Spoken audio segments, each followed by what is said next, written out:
नमस्कार, प्राइम समाचारमा स्वागत छ। म सरोज कोइराला। सुरु गरौं अहिलेसम्मका प्रमुख समाचारबाट। संसद विघटन विरुद्ध विपक्षी गठबन्धनमा आबद्ध 5 पार्टीले आज सर्वोच्च अदालतमा रिट दर्ता गराउँदै आफ्ना सबै सांसदहरूको हस्ताक्षर संकलन भएको दलहरूको दाबी।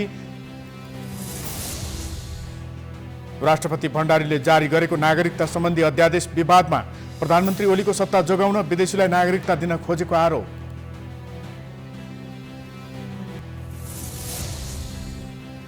इटलीको उत्तरी क्षेत्र माजोरे ताल नजिकैको पहाडमा केबल कार दुर्घटना, 14 जनाको मृत्यु। दुर्घटनाबारे अनुसन्धान हुँदै।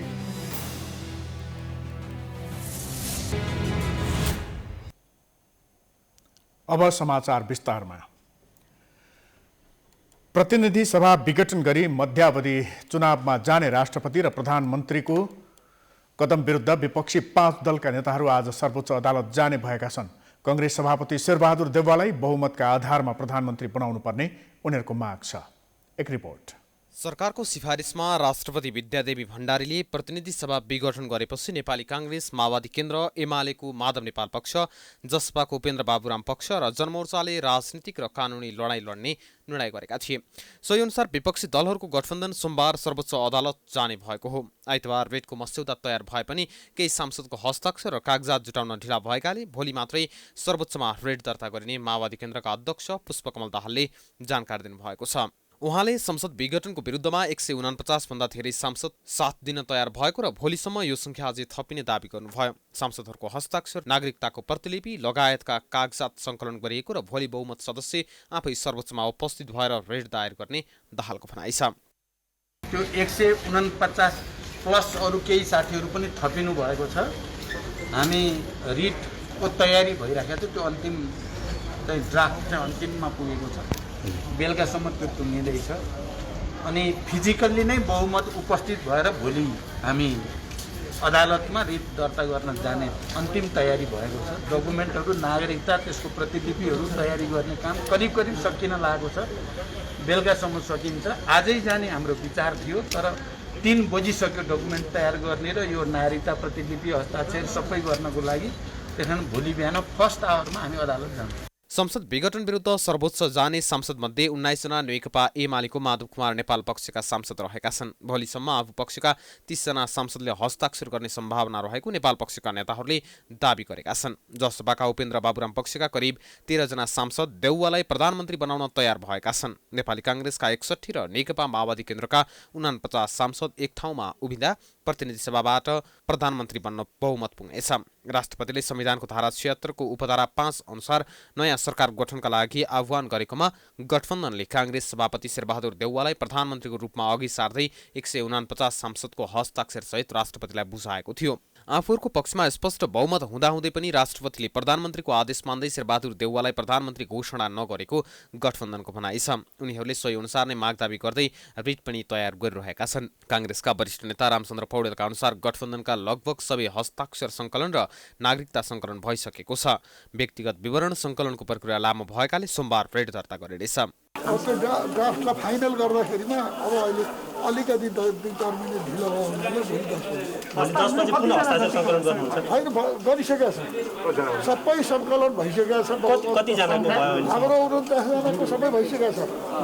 राष्ट्रपतिले नयाँ सरकार गठनको लागि आह्वान गरेपछि प्रधानमन्त्रीले आफूलाई 153 जना सांसदको समर्थन रहेको भन्दै निवेदन पेश गरेपछि राष्ट्रपतिले मध्यरातमा संसद विघटन गर्नुभएको थियो। तर प्रधानमन्त्रीले सांसदहरूको हस्ताक्षरको दुरुपयोग गरेको भन्दै त्यसको छानबिन गर्न विपक्षी दलले माग गर्दै आएका छन्। प्रधानमन्त्री केपी शर्मा ओलीले प्रमुख विपक्षी दल नेपाली कांग्रेसले प्रचण्ड पथ अंगीकार गरेको आरोप लगाउनु भएको छ। आइतबार बालुवाटारमा आयोजित पार्टी निकट पत्रकारहरूसँगको कार्यक्रममा बोल्दै प्रधानमन्त्री ओलीले आफूलाई प्रजातन्त्रवादी भन्ने पार्टी प्रचण्ड पथ अंगीकार गरेर सत्ता कब्जाको बाटोमा लागेको आरोप लगाउनुभयो। कांग्रेसले ओलीको नेतृत्वमा हुने चुनावमा भाग नलिने बताएको प्रसङ्ग जोड्दै ओलीले आफूलाई आश्चर्य लागेको बताउनुभयो। केपी ओलीले गराएको चुनावमा नेपाली कांग्रेसले भाग लिँदैन भन्नु उहाँले। यो कुन लोकतान्त्रिक परिभाषा अन्तर्गत, कुन संवैधानिक परिभाषा अन्तर्गत, कुन प्रणालीको, कुन प्रक्रियाको कुरा हो यो? फलानाले गरेको चुनाव भाग लिने। कसले गरेको चुनाव चाहिँ भाग लिने त? केपी ओलीले गरेको चुनावमा भाग नलिने हो भने कसले गरेको चुनावमा चाहिँ भाग लिनुपर्ने? भाग लिन नेपाली कङ्ग्रेसले प्रधानमन्त्री टिको लगाइदिने कि? ओलीले राष्ट्रपतिको स्वविवेकीय अधिकार रहेको संवैधानिक धारा प्रयोगमा कतै उजुरी नलाग्ने दावी गर्नुभएको छ।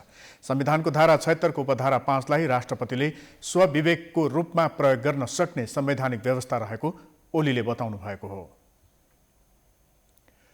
राष्ट्रपति विद्यादेवी भण्डारीले नागरिकता सम्बन्धी अध्यादेश जारी गर्नुभएको छ। उहाँले मन्त्री परिषदको सिफारिसमा नेपाल नागरिकता पहिलो संशोधन अध्यादेश 2078 जारी गर्नुभएको हो। अध्यादेश जारी भएसँगै जन्मसिद्ध नागरिकका सन्तानले वंशजको नागरिकता पाउने भएका छन्। यसअघि जन्मको आधारमा नागरिकता पाएका व्यक्तिको सन्तानले वंशजको नागरिकता नपाउने व्यवस्था थियो। मधेस केन्द्रित दलको माग अनुसार प्रधानमन्त्री केपी शर्मा ओलीले नागरिकता सम्बन्धी अध्यादेश मन्त्री परिषदबाट पारित गराउनु भएको थियो। नागरिकता सम्बन्धी विधेयक प्रतिनिधि सभामा 2 वर्षभन्दा अघिदेखि छलफलका क्रममा छ। सरकारले संसद विघटन गरेपछि अध्यादेशको रूपमा अर्को नागरिकता ऐन ल्याएको हो। जन्मसिद्ध नागरिकका सन्तानलाई वंशजको नागरिकता दिने या नदिने बारे तत्कालीन सत्तारूढ दल नेपाल कम्युनिस्ट पार्टी नेकपामा विवाद थियो। तर सरकार र जनता समाजवादी पार्टीबीच भएको सहमतिमा अध्यादेश मार्फत नागरिकता सम्बन्धी ऐन संशोधन गर्ने सहमति बनेको थियो। त्यसै अनुसार सरकारले नागरिकता सम्बन्धी अध्यादेश ल्याउन सिफारिस गरेको थियो। जसपा र सरकारबीच संविधान संशोधन गर्ने सहमति समेत भएको छ। त्यसका लागि 5 सदस्यीय संविधान संशोधन अध्ययन कार्यदल बनाइएको छ।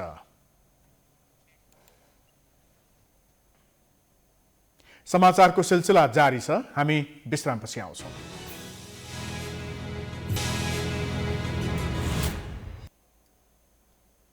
अब बाँकी समाचार। कोरोना संक्रमितको मृत्यु बढेसँगै पशुपति आर्यघाटको विद्युतीय शवदाह गृहमा पनि चाप बढेको छ। शव जलाउनका लागि आफन्तले पालो कुर्नुपर्ने अवस्था छ। एक रिपोर्ट। जुन हिसाबले कोरोना संक्रमित मृतकको संख्या बढिरहेको छ, यसले शवदाहको व्यवस्थापन गर्न पनि कठिन हुँदै आइरहेको छ। कोरोना संक्रमणबाट मृत्यु हुनेहरूको संख्या बढ्दै जाँदा पछिल्ला दिनमा दैनिक 70 देखि 80 जनासम्मको शव व्यवस्थापन गर्नु परेको छ। 1 देखि 8 गतेसम्म 679 जनाको शव दहन भइसकेको छ। पशुपति क्षेत्र विकास कोषका अनुसार कोभिडबाट मृत्यु भएका मध्ये झण्डै 60% शव भस्मेश्वर घाटमा दहन हुँदै आएका छन्। विद्युतीय शवदाहमा मात्रै शव व्यवस्थापन गर्न नसकेपछि बागमती खोलाको किनारमा शव जलाउनु पर्ने बाध्यता सिर्जना भएको छ। विद्युतीय शवदाह गृह र त्यस क्षेत्र वरपर बनाइएका अहिले जुन चिताहरू छन्, ती चिताहरूमा आएका कोभिड संक्रमित लासहरूको मात्रै हामीले व्यवस्थापन गरेका छौँ र हामीसँग विवरण भएअनुसार चाहिँ यो हप्ता 1 गतेदेखि हिजो 8 गतेसम्मको हिसाबमा 679 जना कोभिड संक्रमितहरूको शवलाई हामीले व्यवस्थापन गरेका छौँ। हाम्रो विद्युतीय शवदाह गृह जम्मा 2वटा मात्रै मेसिन भएको र त्यो पनि टाइम टु टाइम बिग्रिरहने भएको हुनाले र कोभिडको संक्रमण वात्तै बढ्ने भएको कारणले गर्दा हामीले 10वटा चित्ता छुट्टै बगरमा बनाएका छौँ र ती बगरमा भएका 10वटा चित्तामा हामीले अहिले लासहरू व्यवस्थापन गरिरहेका छौँ।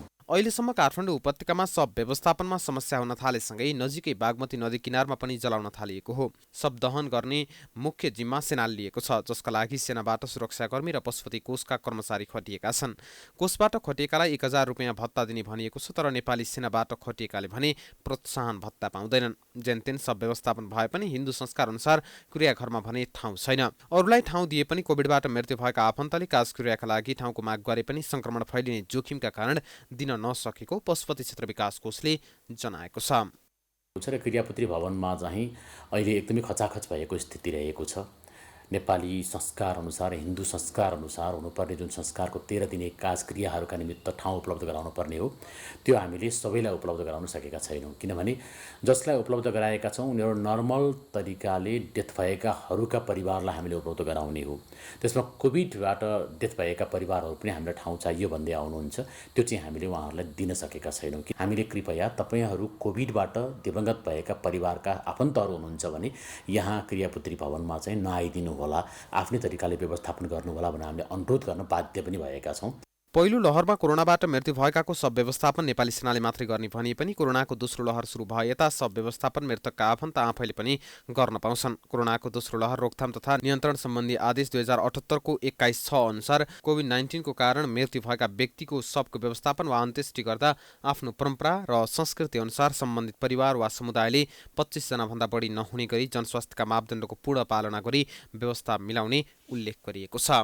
प्राइम टाइम्स टेलिभिजनका लागि क्यामेरामा राधिका श्रेष्ठका साथ प्रकाश बमको रिपोर्ट। समाचारको सिलसिला जारी छ, हामी विश्रामपछि आउँछौँ।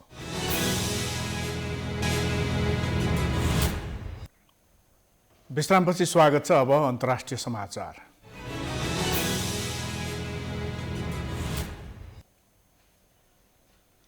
इटलीको उत्तरी क्षेत्रस्थित माजोरे ताल नजिकैको पहाडमा केबल कार दुर्घटना हुँदा कम्तीमा एक बच्चासहित 14 जनाको ज्यान गएको छ। दुर्घटनामा अर्का 1 जना गम्भीर घाइते भएका छन्। स्ट्रासा बजारमा यात्रुलाई पिडमोन्ट क्षेत्रको मोतारिनी माउन्टेन लैजाने क्रममा केबल कार दुर्घटना भएको हो। केबल कार वन क्षेत्रमा काटिएका रुखमाथि खसेको थियो। ज्यान गुमाउनेमा 5 जना इजरायली नागरिक रहेका छन्। 5 र 9 वर्षका 2 बच्चालाई विमानबाट उद्धार गरी तुरिन स्थित अस्पताल लगिए पनि 9 वर्षीय बच्चाको ज्यान गएको थियो। 5 वर्षको बच्चाको शल्यक्रिया भएको र उनको अवस्था गम्भीर रहेको जनाइएको छ। उनी इजरायली हुन्। दुर्घटनाको कारण भने खुल्न सकेको छैन। केबल कार झन्डै 20 मिटर तल जमिनमा खसेर ओह्रालोमा गुड्किएको थियो। रुखमा अड्किएपछि मात्रै केबल कार रोकिएको थियो। अब खेलकुद समाचार।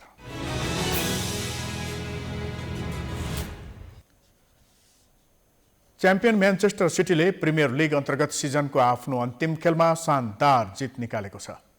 आइतबारसँगै हामी समाचारको अन्त्यमा आइपुगेका छौँ। जाँदा जाँदै प्रमुख समाचार पुनः एकपटक।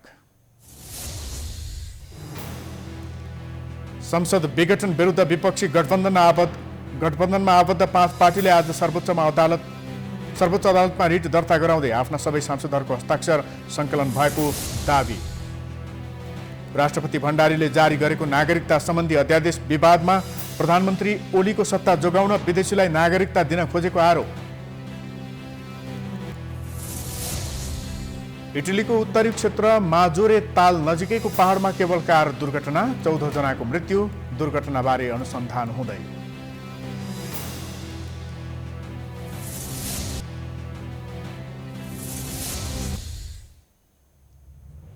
समाचार अहिलेलाई सकियो। हेर्दै गर्नुहोला प्राइम टाइम्स टेलिभिजन। नमस्कार।